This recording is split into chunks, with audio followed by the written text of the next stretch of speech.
Hello, lovelies. Welcome to Horror 421, the podcast, with your hosts, special effects makeup artist supreme, Elena Morales, and your friendly small-town horror author, Charles Campbell. Sit back, relax, and enjoy the frights in this week's episode.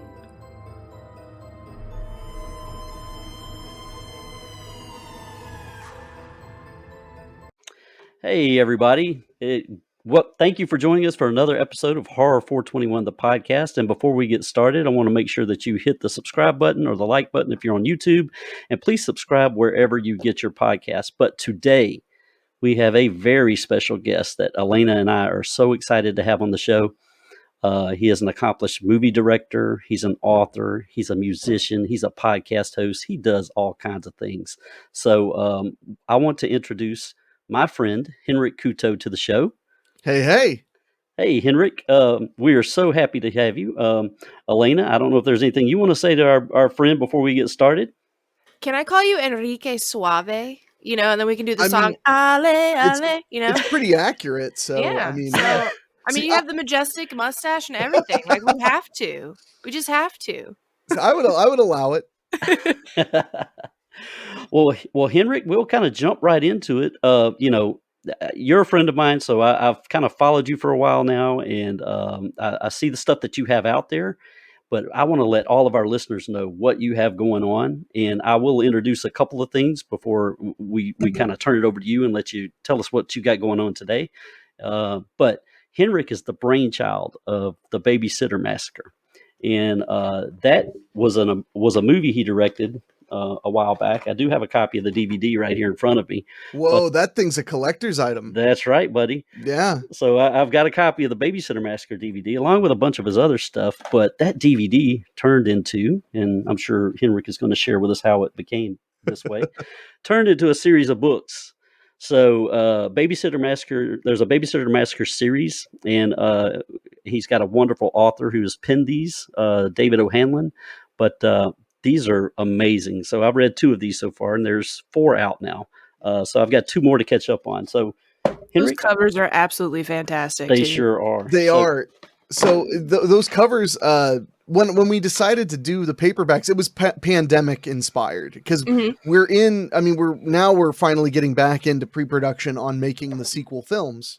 But I wanted to do something that kept it kind of alive and kept the fun going. And been learning a lot about a lot of different authors thanks to my podcast Weekly Spooky. But the number one thing, I was like, okay, we get the books written, but they have to be like a display piece. They can't just be, a Photoshop slapped together thing.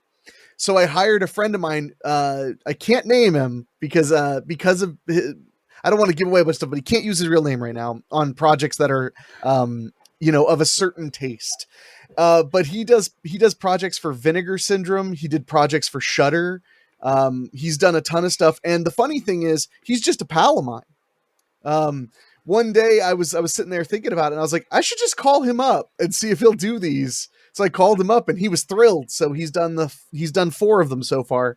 Because we have Babysitter Massacre, Daddy's Little Killer, then Family Splatters, then Camp Carnage, and the newest one, Murder Cove. And that cover is freaking awesome. I got a chance to get an early look at it because I'm part of Henrique's Patreon. Mm-hmm. And when I saw it, my jaw dropped. I think that's the best cover, and they're all good, but I think that's the best cover of the series so far. And I think the author thinks that's his favorite too.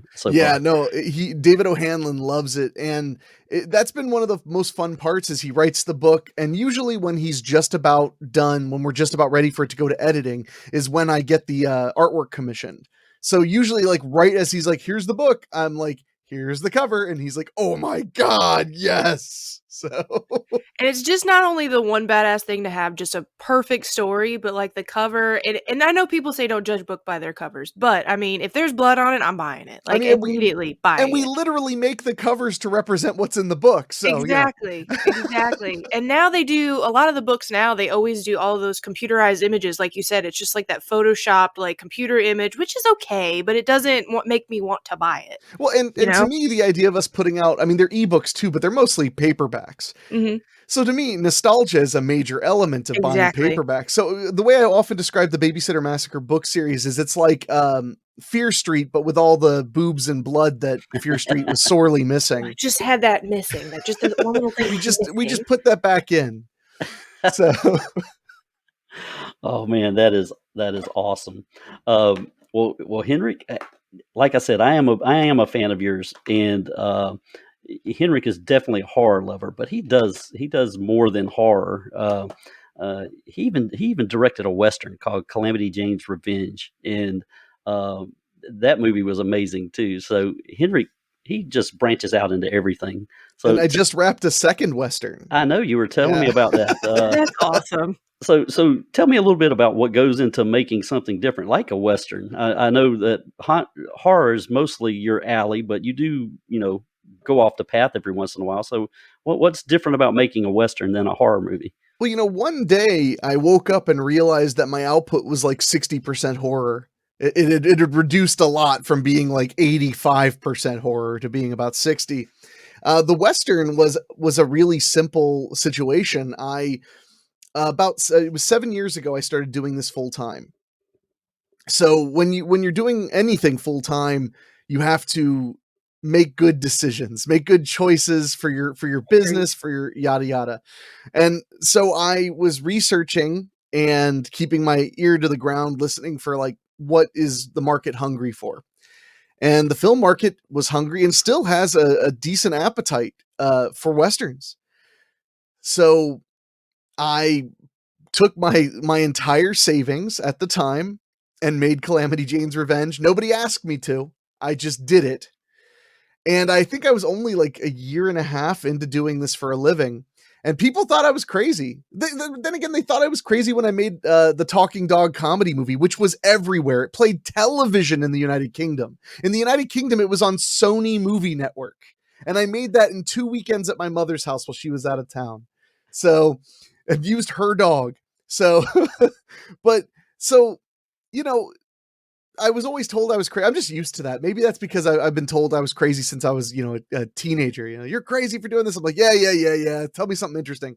So when we made the Western, immediately what I noticed when we shot our first day was that what really makes a movie a Western is the hats and the jackets. Because as I Yep. was like framing the shots, I remember, because you think that maybe it'll be something conscious, like, oh, we're making a Western, so we're going to do it this way, or we're going to do this. It isn't. You just show up with the cameras and the lenses, and then you place the actors and you rehearse them, and then you shoot. And I remember maybe the second or third close-up I'd shot, I was like, oh man, this is so a Western. And it was because of the damn hats and the damn jackets, the way they fill the frame on the character. That's what really gave it that moment.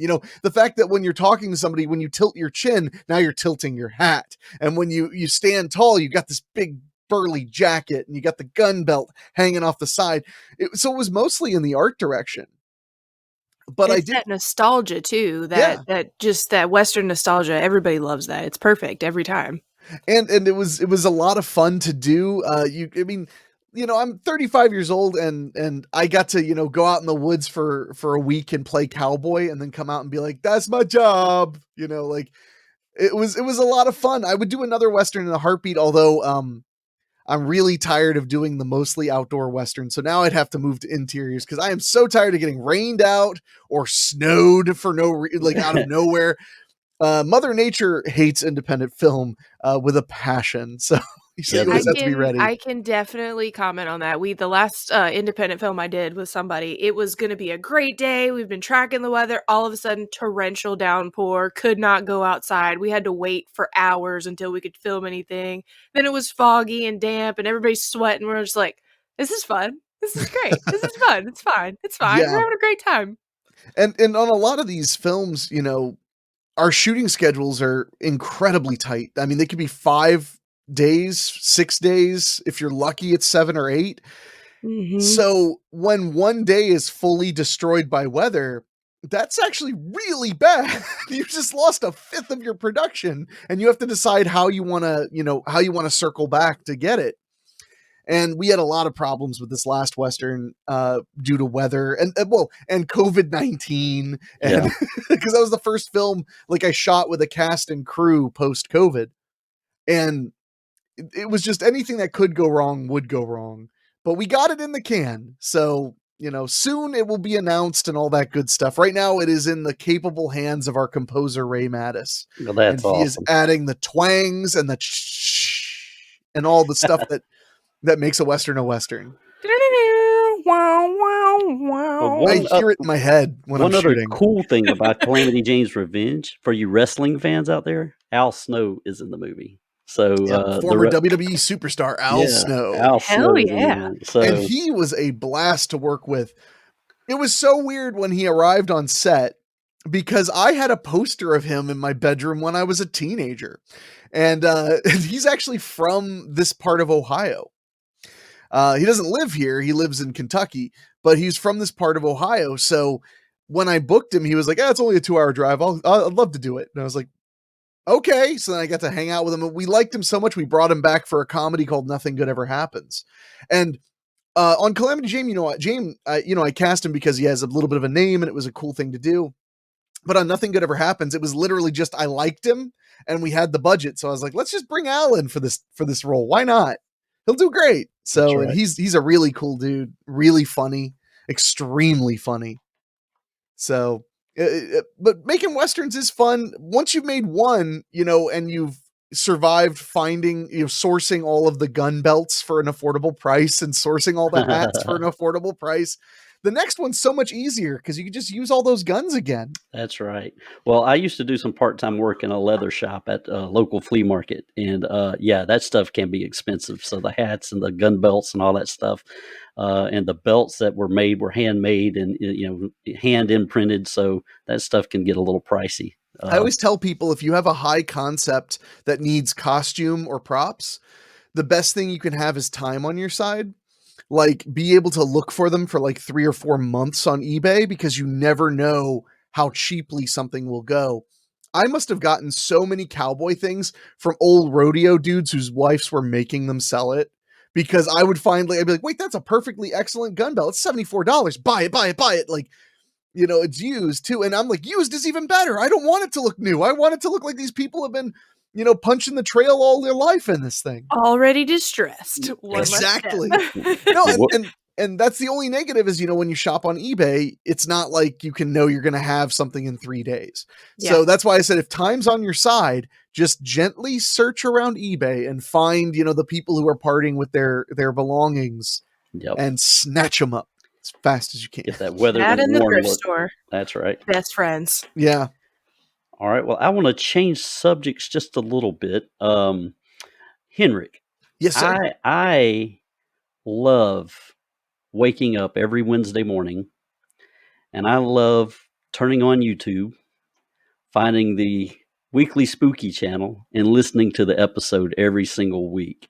It's something that has become part of my routine, but I want you to share, that with our listeners, what Weekly Spooky is, how it came about. And dude, you are fucking awesome at narrating it every week. I get so much enjoyment out of listening to your voice in my ears when I'm listening to these stories every week. It's amazing.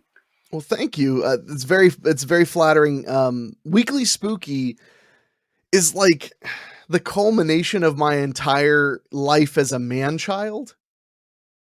I mean, that really is what it comes down to because I've always loved the simplicity of a scary story. I've always loved the idea you sit and you listen and you're scared and that's it. My mother used to tell me scary stories when I was a kid. I don't know, because you guys are both in the South, right? Oh, yeah. Did you ever hear the story of the golden arm? The lady with the golden arm? I haven't heard that one.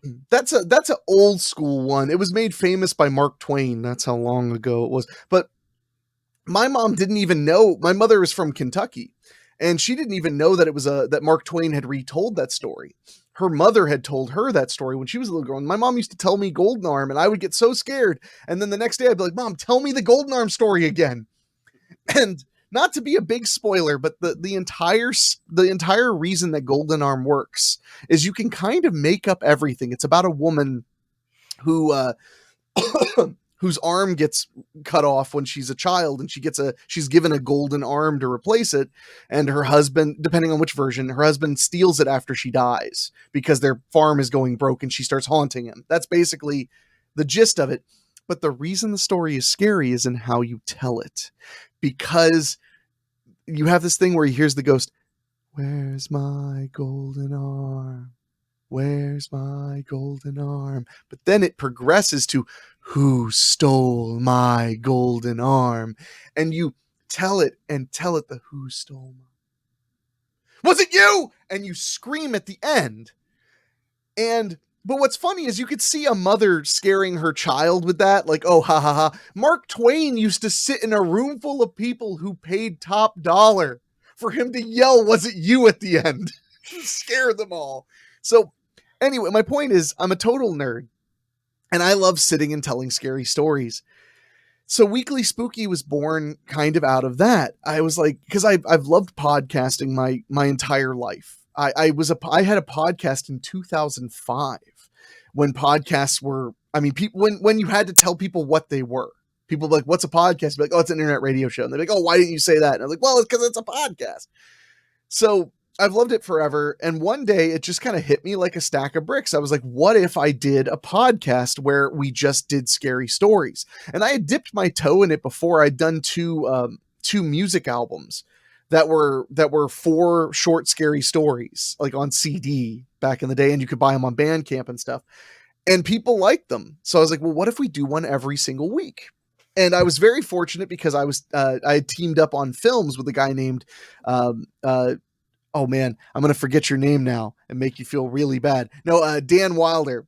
It's hard because my 2 biggest collaborators are Dan Wilder and David O'Hanlon. 2 D names, not okay. So, but Dan Wilder and I, he wrote Haunting Inside, which became Ouija Room. He wrote Boggy Creek, the series with me and Fredel and Ray. He's, really talented guy, and he had written a ton of short fiction, and he had all these friends who wrote short fiction. So the entire birth of the show was he hooked me up with his buddies, and we just started publishing these audiobooks. And I'm very flattered that you like my voice. My mother has been saying since I was 17, like, you need to be on the radio, you need to be on the news, talking with that voice, because I have the most Ohio accent, the most central Ohio accent ever. We all sound like we're going to tell you what the sports scores are. Like, we all just have like this plain, no drawl, nothing. It's just really, really boring. So I launched Weekly Spooky in 2019, and no expectation other than to have a good time. And I'd set the goal to do, because I'm weird, I set the goal to do 100 episodes. I was like, we have to do 100 episodes to see if anybody cares. So the funny thing is, we didn't have a ton of listenership. We had a decent growth over time. But then this last October, which was like right after the 100th episode, it exploded. And people are listening like crazy. Our downloads are really high. And I couldn't be happier, because all I do is sit down in a dark room, in this room, but with a lot less lights. And I just scare myself. I just sit in this dark room reading the screen and talking into the microphone and building up scares. And people like it. So I know that was a little rambly, but I think there's nothing more pure than a story being told. Yeah, I didn't find it rambly at all. You did a very good job explaining the origin of Weekly Spooky. And again, it's the way that you capture the characters. I mean, I was fortunate enough to have a few of my stories on your show, and the way you told them just was the way that I imagined them in my head. So you did a fantastic job capturing the essence of the story. Thank you. Well, and I had done some other things, like during the pandemic, I did a live stream called Uncle Henny's Campfire Stories, where I read these children's scary storybooks live. It was really fun. I'm a classically trained violinist, so I learned how to cold read. And that has done me very well in this podcast, because most of the time, between my day job making movies and all the other stuff in life, I don't have the time to read the story 3 times. I will often, once I trust an author, I will read the story the first time on the microphone. Yeah, you told me that before, and I found that very interesting. I don't have that storyteller capability for narration, so it would take me probably 20 times to read a story. Well, it also got a lot easier after I did it 100 times. Oh yeah, oh yeah, I mean, I yeah. still have to like stop. Like sometimes I'll say something and then realize that the next thing I didn't have the right inflection or I wasn't setting it up right. So I'll have to stop and go back and start again. But generally speaking, I just edit as I go. Bam, bam, bam. And everybody I tell that to is always like, that's insane. That is a crazy way to do it. And I'm like, yeah, well, that's the way I do it. I don't know. Well, That's just, it works. It works for you for well, sure. and it's more fun for me. It put I have a little extra spring in my step knowing that when I get up on Tuesday morning and record Weekly Spooky, that I'm actually learning the story with you. I get to be surprised and scared and shocked. I mean, and not entirely. Some of the stories I have read ahead, especially if it's a new author. But we have a rule at Weekly Spooky, which is if an author has proven themselves to be talented and dedicated, then we really don't have any desire to reject a story, because the best part about the show is, although we're experimenting with doing miniseries right now, we have a new story every single week. So our audience has gotten used to that. Some weeks it may not fit their personal taste, but then they'll just tune in next week because not only will it be a different type of story, it'll be a different author. Exactly. And Exactly. the coolest thing to come from Weekly Spooky, as much as I'd like to think the coolest thing that came from it was just getting to kind of live my dream of having a successful podcast, which it really has been my dream for forever, was realizing that I was encouraging authors, because short stories have like nowhere to go unless you write 20 of them and put them in a book, Exactly. Oh yeah, yeah. and that's been something that's been really satisfying. Like Rob Fields, one of the most prolific authors on Weekly Spooky. He's written like 30 episodes out of 100. He writes so fast and so consistently. He has this universe called, I'm actually wearing the t-shirt, the Strickfield t-shirt That's from super Weekly cool. Spooky. Yeah, nice place to die. Oh, and look at that, rocking his Weekly Spooky. But so Rob writes these incredible stories. He's very talented. He has a great kind of adult, I mean, I know I keep bringing it up, but like a great kind of adult R.L. Stine vibe to him. He's very good at kind of building up characters that are simple, but you understand them, and putting them into these wild situations. And he has the shared universe of Strickfield, Ohio. I love all of that. Rob hadn't written anything that he let anybody read in years when I asked him if he wanted to write on the show. Rob was just a friend of mine that I knew from movie conventions, and I knew that he had written in the past because he gave me a copy of his first novella, or at least his first novella to be published like 15 years ago. And now Rob is hugely prolific, writing all the time, and it was because I gave him an excuse to, and I'm very proud of that. I love anytime I get to give somebody an excuse to be creative, makes me feel very good. Well, now that you mentioned that, you have affected me personally in that way as well, because I'm mostly a novel writer. My stories are long, and they have a start, a middle, and end, and I've got this whole thing planned out. But ever since I've submitted some stories to you for Weekly Spooky, when I have downtime, I say, let me write another story. Maybe Henrik will take this and put it on the show. So, Oh, yeah, write as many as you can, man, because there are 50 some weeks in a year. that's right, and I get so much enjoyment not only listening to stories that I've written, but like you said, discovering other authors, and it's just a fantastic show. And I try to pitch it as much as I can to everyone I know. So, great job on that. Thank you. And Great job. our big thing that kind of sets us apart is most of the fiction, drama narrated programs, they're focused less literary. They're focused more on like, this is a true story from Reddit. This is a true story, creepypasta is a little bit more often. And that's become the thing that people have praised Weekly Spooky for, is that it is like, it is a short horror fiction every week. It's a bit different from what everybody else is doing. And I'm very proud of that. And Right. proud of the authors. I still can't believe that we only resorted to reading one Edgar Allan Poe story in the entire run of Weekly Spooky. Because one week we were short. Because in the early days of Weekly Spooky, sometimes I didn't get the story until Tuesday morning. I would get a little nervous, and So I made a stack of like public domain great stories, mostly Edgar Allan Poe, because I love some of his stuff. So I have like a stack of those that is like my ripcord, just in case we don't have a story this week. Right. But now we have a plethora of stories, and we're just now experimenting with the mini series. Prom Queen Killer is on Weekly Spooky right now. We just released episode 2. And so far the response has been really good. I wouldn't be surprised, although the decision has not been made yet. I would not be surprised if we move to doing maybe 2 or 3 month-long mini series a year to give the authors a chance to do something a little longer, a little bit more. Of course, I had my hands in that one a lot more because I was like, if this is going to be 4 weeks in a row, I need to make sure there's got to be cliffhangers. There's got to be, But Rob Fields wrote that one, and he is kicking butt with it.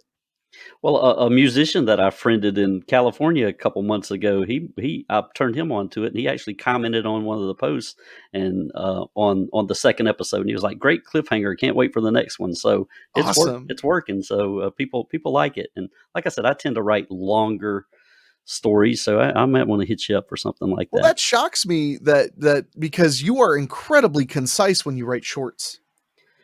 Yeah, I try to be. I sometimes when you're writing short, well, a lot of times for me when I'm writing shorts, less is definitely more. If I can get the descriptive out there without too much fluff around it and kind of put you in with the character and cut to the chase, I think I'm pretty good at that.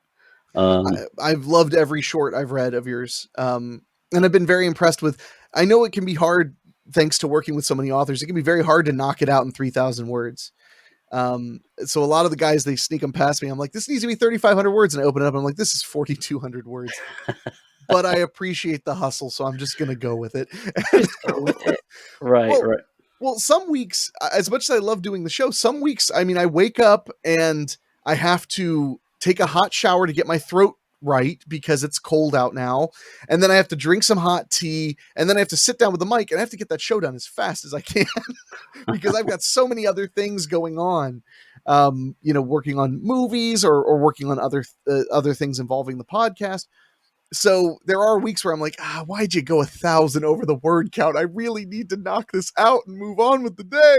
Right. So- Well, since I've contributed a few, I kind of found that that's your sweet spot to keep it around 3,000 words, maybe a tiny bit Maybe more. a little over that, yeah. But it's not just much. once you're knocking on 4,500 or 5,000, I'm like, man, this is a little long.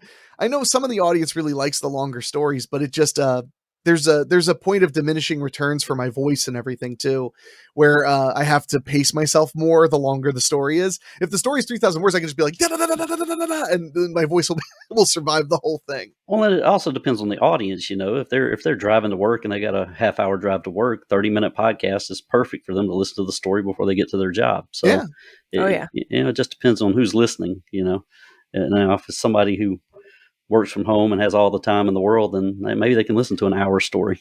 Well, and that's the other thing that varies on the show too. Sometimes we have 22-minute episodes. Sometimes we have 45-minute episodes. So people get an opportunity to kind of, some weeks you may have to listen to it on the way to and from work. And some weeks you might be able to get it all done on the way to work. Exactly. It varies a lot because variety is the spice of life. So. All right. Well, we've spent quite a bit of time talking about Weekly Spooky. I want to shift gears a little bit and move more to your horror movies. Sure. So, out of all the horror movies you've directed or produced, which one is your personal favorite? And the follow-up question is, which one was the most difficult to film? Oh boy. I mean, first of all, that's like asking someone to choose their favorite child, which means that they all have one, but they would never admit it. It's hard to choose because every horror film I've done so far has had something about it that I was very proud of that was lacking or not at all, didn't appear at all in the other films. So like Haunted House on Sorority Row is, I think, one of my most underappreciated horror films. I think that movie, we shot that entire film in 4.5 days. Oh, wow. It was not easy. And because of I had a day job when we did that one. So we shot it at the end of September, and then I was unable to get any time off until the start of November. So we shot some of it when it was kind of cool outside, and then some of it when it was freezing cold outside. and we shot in an old house that had no central heating, no central air, but it had electricity. But I think that film, for the speed that we shot it and the budget that we had, it has incredible atmosphere. And that was like the goal with it, because Babysitter Massacre was kind of a slasher. I mean, it was a slasher. It had a lot of kinetic energy and a lot of deaths and stuff, but it was kind of matter of fact. Haunted House and Sorority had people walking down creepy blue hallways with fog and holding candles, and it was all about creating that atmosphere for me. That was what I was most excited about every day when I got to the set.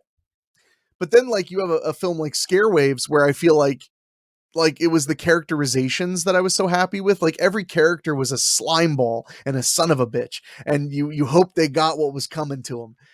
So it's really, I love that. And that artwork was done by Dan Wilder. Oh, wow. My producing partner and writing partner. He's a very talented artist. So, like, Scareways, I was also very proud of it because I thought that it visually was interesting, and I took what I learned from Haunted House and Sorority Row and went with it. So I really can't pick a favorite. I'm sorry. Like, I want to for you, but I can tell you what I love about each of them sincerely. Sure. Like Amityville No Escape, I think that we really tapped into being the most simply scary possible. Or as I call it, like, the least amount of effort, maximum spoops. That's what we went for with that one. Devil's Trail is strictly, two people talking. That one I laugh every time I watch that movie. Well, I just watched it the other day. I know it was scary, but it was hilarious. The interaction between you and John, I loved every second of that. And that was born from Alone in the Ghost House, because in Alone in the Ghost House, he and I had a really good back and forth. So, please. Yeah, no, I was watching Alone in the Ghost House, and I was going to tell you that your commentary of the entire movie was really cracking me up, because literally every time you had to approach the lady off Craigslist, it was hysterical. You were like, that $200 or however how much you spent on this Craigslist lady. Like, she was just insane. The part she played, and then you were like, what the hell is she doing? She's like belly dancing to summon the spirits. It was just your commentary. You were like, it's fine. It's cool, I guess, question mark. And then when everybody was coming out of the house, you're like, how was your time in the house? It was just, like, your timing was perfect in that, and I really enjoyed that. I thought that was awesome. Yeah, and that just hit Tubi like a week ago. Alone in the Ghost House is now available to watch on Tubi. And when we made that film, so the genesis of that film, that was the first found footage movie I ever made. And we shot it in 3 days. And John Hambrick was at the time moving to Washington State a week later. So I actually made the movie to have one last hurrah with him before he moved out of town.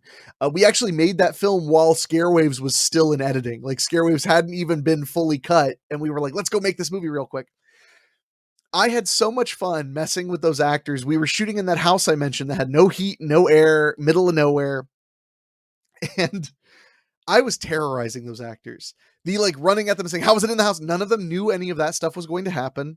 I was constantly doing that. The scene where Iabu Windermere goes up into the top floor of the house, and I'm hiding in the dark to jump out at her. She had no idea I was going to do that. I had to sit crouched with my camera in the dark for 7 minutes. And I actually got kind of scared. I was all alone in there in the dark, and I was like, crap, I didn't think this part through. I had to sneak through.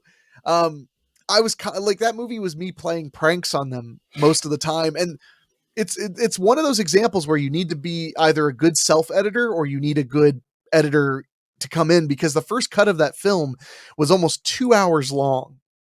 And the version that everybody's seen is like 82 or 84 minutes.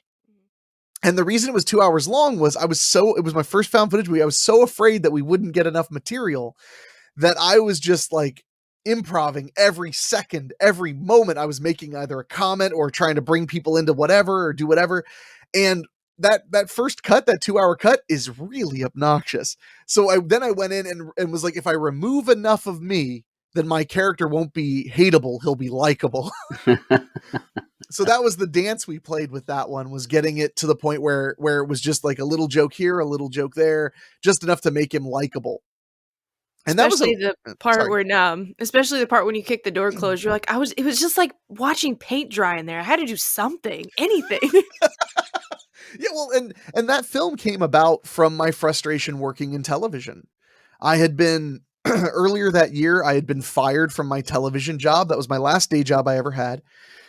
And I wanted to take the piss out of those people because they are the way we depict Alone in the Ghost House is a film about a couple who have moderate fame trying to make a sizzle reel for their own reality show based around paranormal hauntings. And I wanted to show how like vapid and deceitful television people are, how willing they are to lie to your face, and then also remind you they would never lie to your face. So when you watch the film, like the psychic shows up, she's cheesy and weird and stupid. And the main character, she literally says like, this is going to ruin our show. This is going to kill our credibility. And then the camera smashes and she's in front of the camera going, what we saw was amazing. Our psychic Tabitha made a connection. Like that's what it's like though. They say one thing and then they're lying in the next one. Especially with Zach Baggins, you say. I don't know. Everybody likes him. I don't. The guy, he's like, and then we approached the spooky house. He's so dramatic. And I was like, I can't do this anymore. I can't. I honestly, I was really taking shots at just general TV people because I don't watch a lot of the haunting shows really. So I was mostly just taking a big shot at just television in general. One of my favorite gags in the movie that the talent didn't even know was a gag is when they do the big speech about like, we're going to enter the devil's commune for the first time. And they do it 3 times. They walk in 3 times and 3 times they say, we're going to go in for the first time. The actors didn't know that I was intentionally botching the takes so that it would be 3 takes in the edit. That was something I did on purpose. So I kicked the door frame and said, oh, we got to do it again. And then we kept cutting. It was to show like how nothing they're saying is true. It's all for show. We're going to enter the house for the first time. And then they walk in and it goes, we got to do it again. And we're going to enter the house for the first time. And they do it again. But none of the actors knew that was going to be in the movie. That was all in my head because I was the director and I was the on-screen cameraman. So I could kind of usher them around to do whatever I wanted. And I remember getting a comment from, I forget which actor it was, but they were flat out like, I can't believe you used all those outtakes. And I was like, they weren't outtakes. So that was a fun experience, and getting to just be in a house with like 4 or 5 really creative people and just be creative. We had a script, but it was not really a script. It was like about 15 pages of outline. So we knew what scenes we needed, but what happened in the scenes was somewhat up to us. And it was just a hoot. It was more a like blast. guidelines. Yeah, they were guidelines to make sure it all pieced together, like so that we could shoot out of sequence a little bit. So, but there was a lot of prep in that too. There are a lot of really long takes where people do something and there's no cuts for like 6 minutes. And we had to plan that really well. And then it would take like a half an hour each try because of the setup and attempting it. When you were making Ouija Room, I wanted to ask, with the characters that came with the Ouija, my favorite one was obviously the mafia guy who was teaching her how to cook. I thought that was like chef's kiss. That was my favorite character, I think, in the entire thing. I was like, oh, dude, he cooks. This is great. So those characters that came with it, do you feel like those are slightly like your alter egos? Is that like your insides? Like, is that your brain at all times? I feel like it's more Dan Wilder. Dan, I let him go wild with it. Pardon the pun. I let him go nuts with it. And when we were talking about it, when we were having our meetings about it, it was like, I want them to be out of time, but I don't want them to look like ghosts. I want them to just like, you look at them and you're like, you don't fit here, do you? But you can't quite place it that they're ghosts. So that's what we did. I loved, but it was his idea to do a Rat Pack guy and do, the Victorian little girl that's clearly an adult woman, but she, just is a very small adult woman. Like that was on purpose. We could have gotten a little girl potentially, it would have been hard working with kids is always hard, but we could have, but we liked the idea that it's like, something's not quite right about her. And you realize, not to be a big spoiler because she's a ghost, but you realize toward the end of the movie that she's not even a ghost. She's a demon taking a form to trick you. Not everybody else lived and died, but she never was, which I found very, very creepy. My favorite was the Misfits punk. because in the script she was just a punk, and we were doing designs on her, like doing her hair and stuff, trying to decide how to do the character.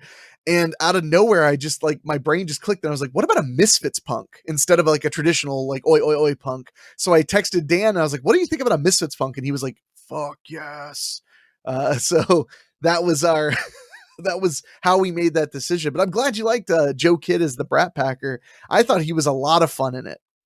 Yeah, he was perfect. And that, like you said, with the little girl, when she was actually like that demon, the cut with the therapist in the room and it cuts to her and she has the fangs out. That was good too. I like that. Well, and one of the things I wanted the ghosts. So one of the things I think is scary about the concept of ghosts is that they're always there. Mm-hmm. It's just that they choose to be seen. So that was what I tried to get across in Ouija Room by having the ghosts never enter or exit the frame.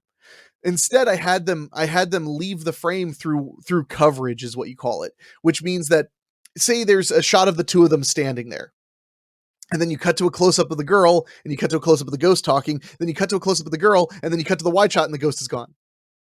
You never see them exit because they're always there. It's just they choose not to be seen. And that's how we did that gag you were talking about where the demon girl scares the therapist, is she's there, but then when we cut to a different piece of coverage, she's not there anymore.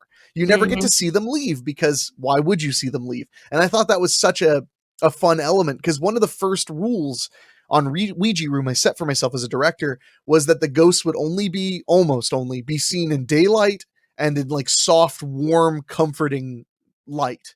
Because every other movie I'd done that had ghosts and stuff, it was, everything's blue and there's fog and there's this. And I was like, no. These ghosts, they're all about your confidence. These ghosts want you to think that they are the best thing that ever happened to you. And that to me is really, really scary. I agree. Any ghost that is willing to come out in the day, because like you said, a lot of movies, they're only at night, and that gets kind of old after a while. But if they're even during the day, that just is almost more, it makes you feel a little bit more unsettled. So I agree with that. All right. Well, Henrique, I want to bring up one more of your movies that Sure. I definitely enjoyed, and I enjoyed the performance of Julia Gomez so much. She really stood out to me. Is it Julia? Julia Gomez. Her family's from Spain. Nice. But Amityville, No Escape, I loved her scenes. I mean, you had, two stories going on at once, but every time she was on the screen, she just captivated me with her performance, because she was just acting. She was alone. She was acting, and I felt every bit of her performance. Can you talk to me a little bit about Julia and how she came to be in the movie, and Sure. What you felt about that film? So Julia and I have become really good friends, mostly because we are both born from the global competition. The Portuguese and the Spanish, they don't mix, so we're ready to fight. But Julia, I met her on, I didn't meet her on Calamity Jane's Revenge. I cast her in Calamity Jane's Revenge, and that was the first time that we ever worked together. And I cast her. I remember I had an actress drop out of being in Calamity Jane's Revenge, so I had seen Julia's headshot. She was in some short film that I was not in any way involved in, but I'd seen her headshot. So it like stuck in my craw.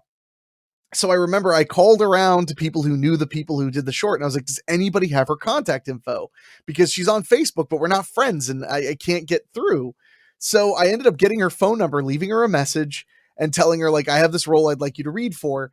So she came to my office, my terrifyingly messy office, sat in a chair I had placed in there as if it was always there, when really there's no room for more than one person in here. And she read her lines and she blew me away.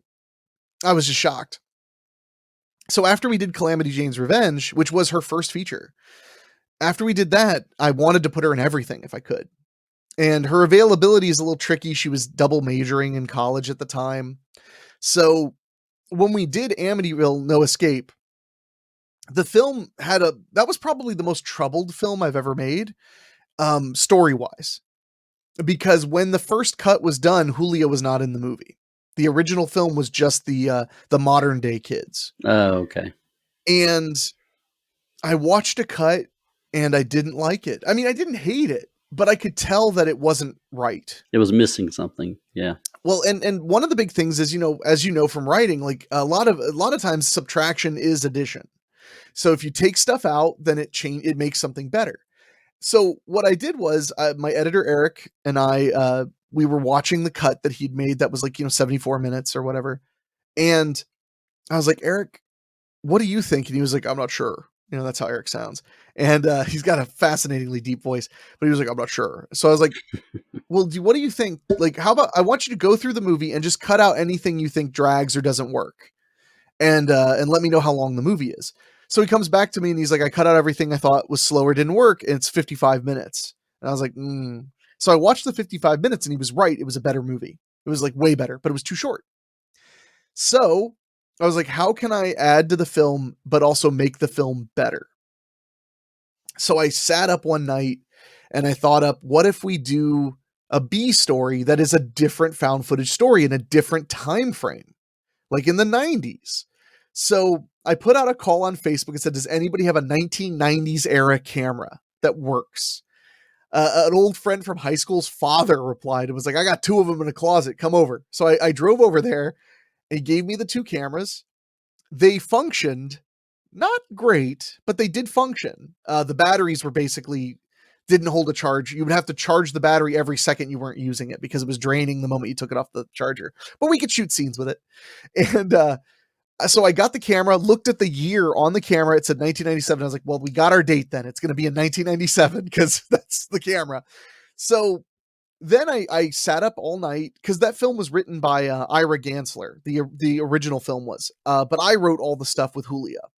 So I sat up one night and I wrote the outline and I got a hold of Julia and she had 1 weekend available because of spring break. That was all she had because she, like I said, shot that in a weekend.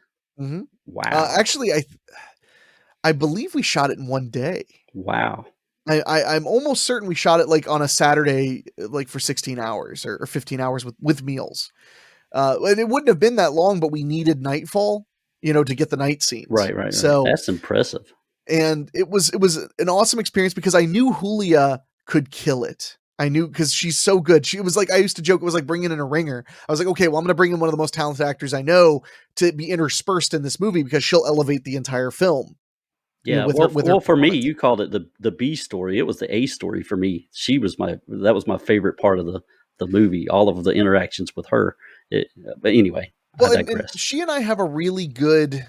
Like I said, we've become friends off of the movie sets. Well, since the pandemic, we've been writing each other letters because we haven't seen each other in a while. She lives in Cincinnati now, so she's like 40 minutes away. But we would have dinner and we talk about like what we love about creating these things. So I had the outline, but I would sit with her between scenes. One of the nice things about that battery being crap was that sometimes like a scene would be done, but we'd have to wait 20 minutes for the battery to be ready. So that 20 minutes would be Julia and I sitting there talking about like, what do you think about this? Like the scene where she puts on the school marm outfit and like it zones out. Mm-hmm. That wasn't in the script. The school marm outfit was because I found it at a garage sale and I wrote it into the script. I found this like Victorian looking button up outfit for like $6. I was like, that goes in the picture. But like the way she sits and blinks and everything, like that was all she and I came up with that really quick right before we did it. So we had a lot of fun with it, but I remember because she's a very cerebral actor. And even though I make these movies on the cheap and on the fast paced, I can sit with an actor and really dive into what makes their character go because I love the human condition. I'm fascinated by it. I'm interested in it. So we sat and we talked before the shoot for an hour about like who her character is, what kind of person she is, what her insecurities are. And that was a huge element of the movie. Cause like people had asked, why didn't she leave when she started to think the house was haunted? It's because she didn't believe the house was haunted. She believed that she was trying to convince herself the house was haunted because she's weak. Because that's her character flaw, is that she believes she's a weak person who can't stick to anything she puts her mind to. And that's why she doesn't leave, because she doesn't believe any of the things that are happening. And that was like one of my favorite pieces of subtext. That was something that was decided between Julia and I, between director and actor, before we filmed her scenes. Well, it was amazing. Well, all of the special effects in Julia's scenes are done with fishing wire. Like when things move, ghostly things happen, fishing wire. because the video we're shooting on 8mm tape. There's no resolution. You can't see the string. It literally is impossible for you to see the string because there are not enough pixels. So I was like, let's use fishing wire on everything. Let's go. That's old school. Oh, yeah. All right. Well, we're coming up on the 50-minute mark of the podcast. Elena, do you have any follow-up questions you have for Henrique? When you're directing a movie, and also when you're in that headspace of creating like your horror short films, like your Halloween Night one that you did, do you have any inspirations? Like, what is your biggest inspiration when you're coming up with these ideas behind, what's that creative thing that gets you going, When, especially with those shorts, it really falls back to childhood. Mm-hmm. Like, I kind of want to feel like, so there's this memory that I have from when I was maybe 9 or 10. I lived in a house and my school was within walking distance. Like, you could see the school, the elementary school. You could see it from my front yard. So it was like maybe a 3-minute walk, 4-minute walk, really close by. And one day when I was 9 or 10 years old, I'd went to the school library and I rented a big, thick black book of Edgar Allan Poe stories. And as I was walking home, a thunderstorm came in. And I came home with like jet black clouds and thunder in the distance. And I sat and I read that book while the thunder came. And then my mother came home from work and got me a pizza. And then she went out to do some stuff she was a young lady. She needed to go have fun. So she went to have fun. And I ate my pizza and read that book all night during this big, mean thunderstorm. It's like one of the best horror memories I have as a child. And I was not a big reader as a child, but that was a special moment for me. And if I can feel that kind of twinge of that simple spookiness, and it's why I love to use the word spooky, because spooky is a little goofy, but it gets the job done. Scary and spooky aren't the same thing. Spooky is a little gitchy. Spooky is a little silly, but we all decide. We all make the call that like, oh, it gave me chills. It's like, isn't it kind of silly? It's like, yeah, but who cares? Shut up. Like, we all agree that we're like, when we see the goofy skeletons on the, on Halloween decoration, we're like, it's spooky because it does kind of scare me, but I also know it's silly. That's where I love to live. I when it comes to horror, that's where I love to live. I want something that's simply chilling and fun. And that's why I haven't made a ton of like slasher movies. I like slasher movies, but for me personally, I'm not as a big blood and guts guy. I like something that's eerie, creepy. That's why Scarewoods was so fun, because it's 4 chilling deliveries, 4 endings to 4 different stories, 5 if you count the wraparound. That's the feeling I'm really going for. And it's a simple feeling. You just need a place and a character and something that happens that kind of checks those boxes. And as a director, I don't write most of the stuff I direct. I may rewrite it a little bit to fit my sensibilities, but that's kind of that's my job. When I got the I don't know if you saw He Knows When You're Sleeping, the Christmas short. We shot that in 1 4-hour evening. And I loved every second of making it because I thought it was creepy. I thought that the atmosphere was perfect. We got that whole like blue light and snow thing going perfectly. And considering, we had no budget, that was a snow machine for children's parties that we were spraying outside the window. and our producer was literally holding a tree branch and whacking it into the window. Like, as rudimentary as you can get. But that was written by Morgan Moore, one of our contributors on Weekly Spooky. And he had written a perfectly good script with no dialogue. And then it was my job as the director to go, what is the spookiest thing about this script? Where can I get the spookies to really come through? And that's fun. And that's even when I'm not making horror, that's my goal. Like if I have a comedy script or a Western script, I have to sit here and be like, what is thematically what matters to me? Because that will inspire every decision I make on the production. Like Calamity Jane's Revenge is a really good example. That was a movie about a woman being so obsessed with being strong and tough that she's not human. That was a movie about how stoicism is not valuable, about how your emotions are not a weakness, they're a strength. That's what, to me, what that movie was. I didn't write that movie. I wrote the ending, but I didn't write the whole film. John Oak Dalton wrote the whole film. But knowing that that was the heart and soul of the film for me inspired every decision I made as a director, whether it was in pre-production, production, or post-production. Every decision kind of was informed by like, does this feed that theme that I believe is going on throughout the whole movie? And that helped me kind of find my groove. And that's why I like the short ones though, because I get to boil it down. Much like you might enjoy popping out a 3,000 word story because it's like a cool exercise and you get to, it's the same thing with making a 5-minute short or a 3-minute short or whatever. I want to know what is the most basic way to get this story across. That's so much fun to me that it's like beat, it's over. You have to be good and quick and confident. And that's why I keep making those shorts whenever I get an opportunity. Whenever I have a script I like, I'm like, let's go do it. Or if I have like just an ending that I think is really chilling, I'll call up a writer and be like, I want this ending. Everything else up to you. I have to agree there with you when you're creating. I have this kind of almost the same memories of you from childhood. My mother used to, she used to tell me those short stories, but mine was the lady with the green ribbon around her neck. So if she took it off, her head would fall off. Yeah. That was one of my favorites. Or the one with the thump, thump, thump, thump.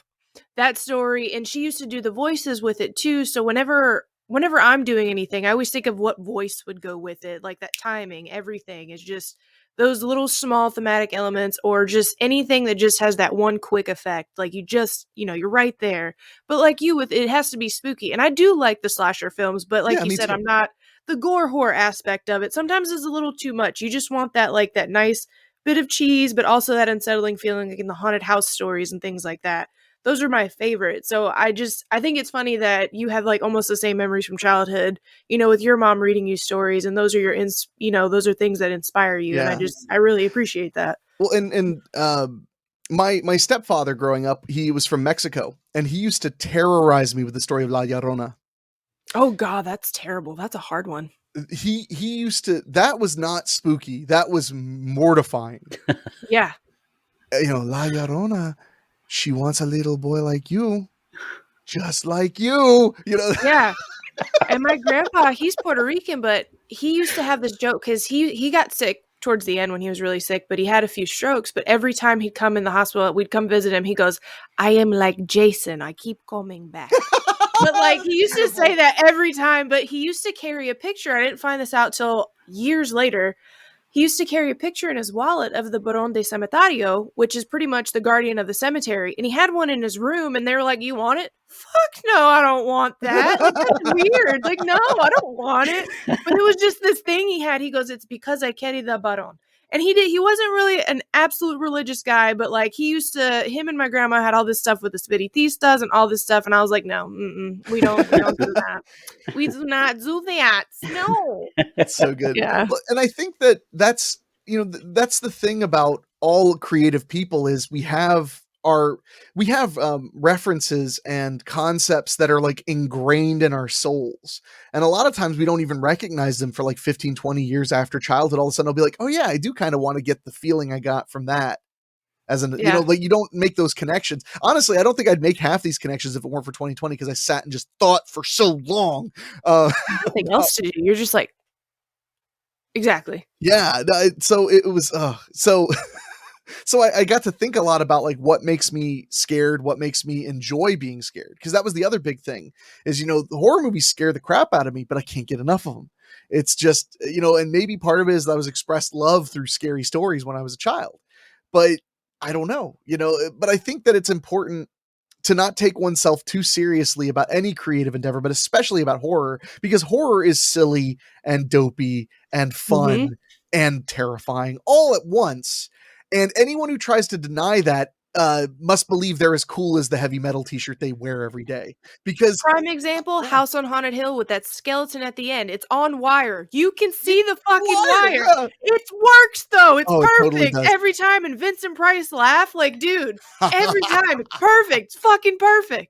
Yeah, and that's the thing, and that's why I'm always weirded out when like some horror fans act like they're cool. It's like, dude, you're somebody who likes to listen to make believe and get scared. Like own it. We're nerds. We are silly. We are silly gooses. And I love that about us. I really, really do. We want to be children in certain ways. And that's so important. And that's why sometimes I feel silly when I say, like, my general plan is just to be spooky. But at the end of the day, spooky is a way of life, and many people love it. So I'm in good company. That's right. Exactly. I look forward to my spooky every Wednesday on Weekly Spooky. You're spooky on the weekly, which The spooky on the weekly. That's do right. you know why that's the catchphrase of the show? Why I say, well, it's time for your spooky on the weekly? Do you know why I'd say that? No. Because for the first like 30 episodes, I would try to say, welcome to Weekly Spooky. And I kept saying Weekly Spookly. And I couldn't get myself to stop doing that. So one day I just improv time for your spooky on the weekly, because that was like, there's That a works. break. Yeah. And now it's just, I can't not say it every week. Yeah, it definitely works. And I'm so looking forward to part 3 on Wednesday. So It's a banger. I'm really excited for the ending to get out there too. I think people are really going to enjoy it. all right. Well, another movie that I started rewatching again last night was The Witch, and that's one of those that just That's a disturbs. slow burn. Oh man, it too. disturbs me Such to a no slow. end. Well, it's one of those that doesn't have like a ton of gore in it. It's got some, but not a And ton. it's so quiet. It's one of Yeah. the most silent, and you can hear just the cracking in the wood when they're walking around in their homes. Just anything they do, and just the grass moving. It was perfect. The wind, I don't know, but the end when she just levitates, you're like, dude, she was the witch the whole fucking time. But it was great. I loved it, and it was just great. I enjoyed it a lot. I rewatching it is a little harder for me, because once you know the mystery, it's not quite. But when you don't know what's going on in The Witch, it is. I mean, it is like you were just like seized up listening and watching. So it was a great flick. Oh yeah. Well, that's I'm kind of like you on rewatches, but that one in particular, for some reason, every time I watch it, I still get disturbed. Good. I mean, that's good. Yeah, it's one of those. highly recommend everyone to read Hell House, though, while you're on here, by Richard Matheson, because I've just been, my mind was blown the other day. It's a haunted house story, but it's one of probably the most unsettling haunted house stories I've ever had the pleasure of reading in my entire existence. Probably my favorite read of 2021 last year, and everyone needs to read it. But I think you would particularly enjoy it, because the setup and the build just to get from point A to point B in the house, and they use time stamps and everything. Oh, nice. But the ghosts will go different parts of the day, but it's only hitting certain people at a time. So you have like a physical medium, a spiritual medium, and then you have a guy who's trying to say, no, fuck this, it's science. Like the energy in the house, and he's having this machine. So everybody's beliefs are kind of getting jumbled, but then everybody's getting attacked on it. Oh, so good. So good. You have to read it. You have to read it. I'm adding it to my Audible right now, because I have Please a long road trip It's coming up. fantastic. Hell House, you say? Yeah, and I read that book back in the 80s, so it's a book I will have to go back and reread. Yeah, when I heard Matheson, I was like, oh, it's got to be on Audible, because he was the one who wrote I Am Legend. Yes, and a lot of other stuff too. And his son created Bill and Ted. Most excellent. Yeah, he did. Dude, excellent. I remember I listened to a great interview with him. Ooh, it's 9 hours and 11 minutes, which is basically how long my trip to and from the writing retreat will be. Hashtag you're welcome. Got it. It says success. Perfect. You have to get back to me on that, because I need someone else. I need to talk to you about something. Absolutely. I need to talk to you. But no, Matheson, his son had Bill and Ted, and somebody asked him in an interview, so did that help you get the movie made? And he was like, no, absolutely not. None of Dad's friends had any interest in anything like that in the world. He was like, it got me a lot of meetings that went nowhere. But there you go. All right, guys, we're coming up on 1 hour on the podcast. I want to thank Henrique for being on the show today, and I want to give Henrique an opportunity here to plug everything he's got out there, because he's got a lot of stuff. Woof. Well, the easiest way to find everything I'm involved in is to go to incrediblyhandsome.com. That is my official website, and it has everything that you can find about me. It has information about Weekly Spooky, information about Popcorn Fodder, the movie hosting show I do, which just got released onto Tubi. It has a link to just see everything I've done on Tubi, and there's plenty of it to see. And Tubi has like become an incredible way to get like a gateway to people watching your movies, because it's completely free and legal. You know, I don't get a lot, but I do get paid every time somebody watches something on Tubi. So head over to Tubi, and if you're lucky enough to know how to spell my name, you can find you can find a lot. But yeah, if you go to incrediblyhandsome.com, that's really the place. You'll find my social media, my movies, my TV stuff, my podcasts. It's all right there. So that's probably the easiest way to send people. Okay, definitely. And he gave you the location to go to, incrediblyhandsome.com. I will make one side plug for Weekly Spooky. You can become a patron by joining the Patreon. You can help Henrique out, get the word out there. I think he's up to like 80 something. Yeah, we're at like 84 or so. So Okay. I'm making a hard push to get to 100 folks. So yeah, this is my first time really pushing hard on that. So I'm just thrilled. I can't believe that I'm getting, and not only am I getting, supporters for Weekly Spooky, but the verbal support. People are starting to, send emails and comments. And I cannot tell you how it feels to get somebody sending you a message that says like, you brighten up my week, or, like one guy sent me a thing and said like he listened to all 100 back catalog episodes while he was home with COVID. And I was like, wow, you listened to like 50 hours of me reading stories. It was like, it passed the time really well. I was like, well, you are a hero to me. So it means the world to me. I can't tell you how incredible it is.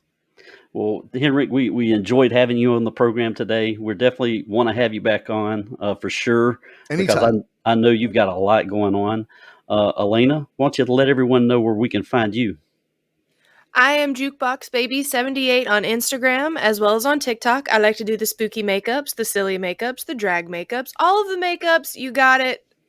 I'll have it. So if you guys would like to follow me there, and also if you guys want to listen to me talk about my life in the spooky world, you can follow us on Horror 421, the podcast. And then on Facebook, I am Elena Marie. So you can hear my random rantings and memes throughout the week. All right. And I am author Charles Campbell. I have a Facebook page. You can find me on Instagram as Charles Campbell Author. And as Elena mentioned, we're going to be doing this podcast. It'll come out every other week. Henrique's episode will premiere on January 21st. And we're so excited about it. Just follow, like, subscribe wherever you get your podcasts. And we had a great time with you today, Henrique. Oh, it was a pleasure. All right. Well, you guys have a great one, and we'll see you next time on Horror 421, the podcast.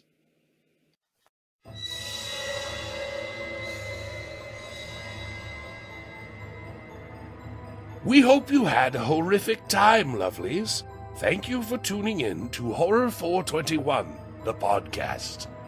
Be sure to like us on YouTube and subscribe wherever you get your podcasts.